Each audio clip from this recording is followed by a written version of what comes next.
we were taught and our parents did the best they could in teaching us. Now, what have we done to teach our children to produce? Amen. So the Lord in the Word had one chronic problem with his people, and I do say it's chronic simply because it still exists. It was a problem then, it is a problem now, and I believe it will be a problem until Jesus returns. And that is, it's hard to get his people to maintain in their consistency of faith to him. Hard to get them to that place to where they could actually walk in blessings, for a lifetime without him having to do something to correct them and get them back on track. Amen? If I were to put it in today's society terms, it's hard for us to have a good attention span. Our attention span has been decreasing over the years. So much so they got the TV shows down to 21 minutes. You get the little 30-minute show, it's not even 30 minutes anymore. It's 21 minutes. Wow. Because people won't watch. And they gotta have those advertisements in there. So they pushed it down to 21 minutes. And think about it. Think about even in your house. Even in your house. How many times you get up and move around during the case of a 30-minute show? A lot. How much of your attention do you really just focus on? And it's your favorite show, too. You go do this, come back. You go do that, come back. Oh, my goodness. Wow. My people. Now, I want you to really think about paying serious lifetime attention to God. And you can't tend to a 20-minute show. Are you following me? And you can see that show, it's your favorite show, and you still don't really want to sit there for a whole 20 minutes and watch it. But you put up with it simply because it's what? Your favorite show. My favorite show.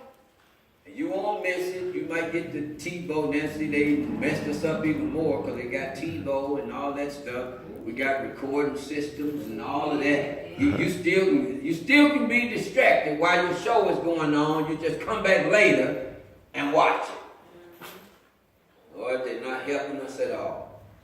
So when it comes down to God, who you cannot see, how much trouble do you think you're going to have trying to focus your attention on him? See, our actions are byproducts of God's movement, right? Events in your life can also be part of God's discourse, his divine discourse in your life. But what becomes problematic in all of that is that we can't see God doing anything. We can't see him moving. We don't see him talking.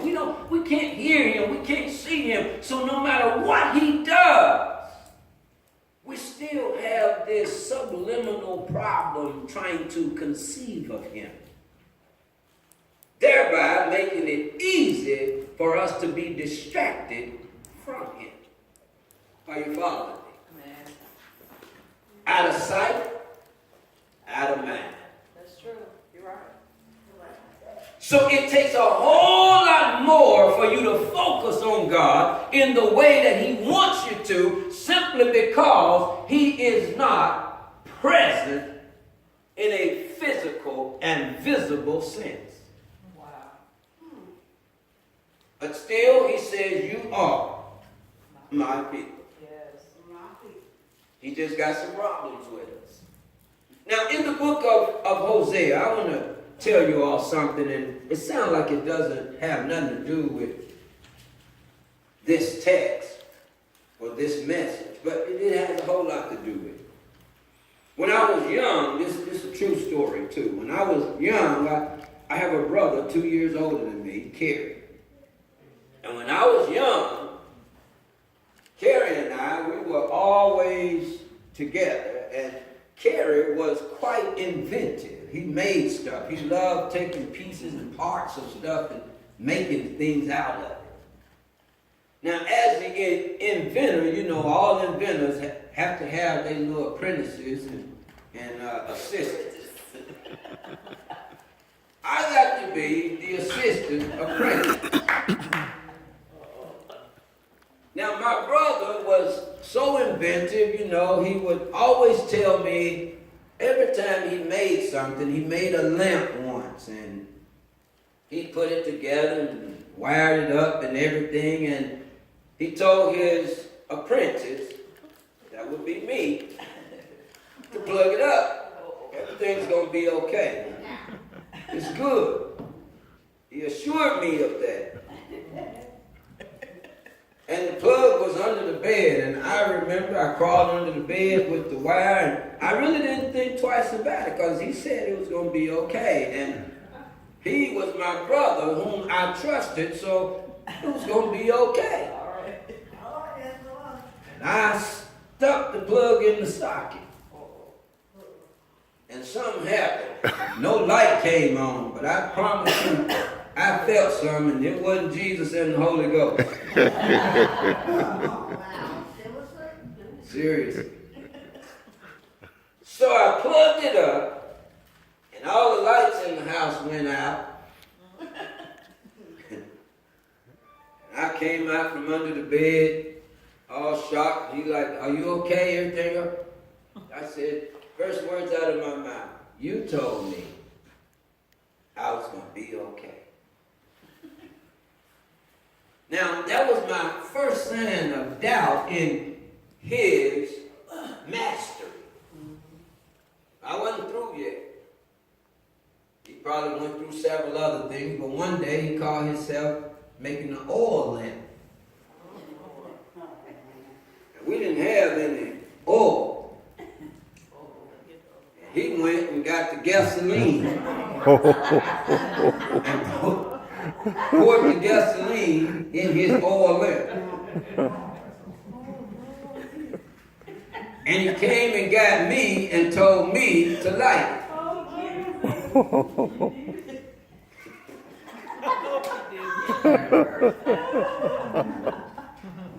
And of course I didn't learn my lesson the previous time. So I took the match. I'm standing here at the edge of the yard, and I had no real knowledge about what the difference between oil and gas. I didn't know. I had no idea. I was a kid. But I knew how to strike the match, and I knew how to put it over the thing. So I struck the match, and he was stepping back. Now that should have told me something. But I'm there like, this thing gonna work. Because he said it would work. He said I would be okay. I lit it, and it just blew up in my face. I don't remember what really happened, but I saw my mama dashing out the door. She had a towel in her hand, and she wrapped it around my head. Only thing I remember was when I got to look in the mirror, I had no eyebrows. Eyebrows was gone, you know. Face was swollen. But it wasn't really burned. I don't know what happened. It didn't really burn me. Praise God. And it was that day that I realized I could not trust my brother to tell me the truth. But look at what it took for me to get there. You know what I'm saying? I've been shot. Don't tell them what else he had done to me before that. This is just two things I remember very vividly. And I had my face burned. And I then understood that in the process come to the good of the person who chooses to believe. Are you following me? Sometimes people you love, people you trust, will lie to you Yes. for their own good. Yes, they will. And that was my brother. I don't think he really intended to harm me, but he knew there was no good in it for him. So why not try James? You know, ain't nothing good gonna come out of this for me. So let's see if it will work for James. All right? So when we start talking about God in the concept of the lies that people tell us and the things, the falsities, the roads of falsehoods and all that stuff that we go down through life, can you stop and remember how many times somebody lied to you that caused harm to you, but because it was a person you loved and trusted, you went through with their lie. You took it. Sometimes you blindly did things because you trusted the person who told you to do it. Yes. So when it comes down to the people of God, it has been no different. We've been lied to for hundreds of years. We've been misled for the longest time. And now we're the ones with the scorched faces. We're the ones with our hair standing straight up because we've been shot. We are those people simply because we have chosen to believe the lie. Because it was told by somebody whom we trust. Are you following me? In the book of Amos, Amos had a declaration to proclaim over the children of Judah. Amos chapter 2 and verse 4, he says, "Thus saith the Lord, for 3 transgressions of Judah and for 4, I will not turn away the punishment thereof.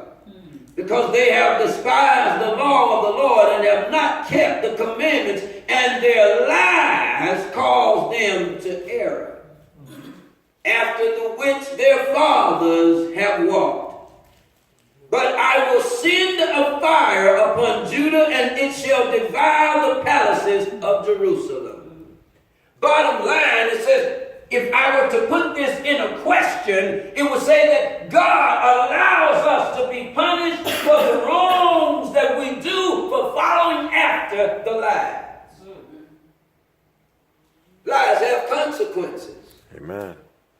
My brother lied to me, thus it caused me to get shot. My brother lied to me again, thus it caused me to get my face burned. But the truth of the matter is, I have a choice to believe or not to believe. How many times have we been lied to for decades and decades? We've been lied to by people who are not even in our blood family, people who we know don't love us to begin with. We've been lied to left and right. We've been lied to by the preachers. We've been lied to by the school teachers. We've been lied to by the racists. We've been lied to, and we still choose to believe the lie. My goodness. We learn truth and we shun the truth, but because the majority is still following the lie, we choose to wrap ourselves up and clothe and bathe ourselves in the lie. That's right. Your blessing is not in the lie, for in the lie there is ignorance. Yes, That's why I plugged up the lamp. I was ignorant.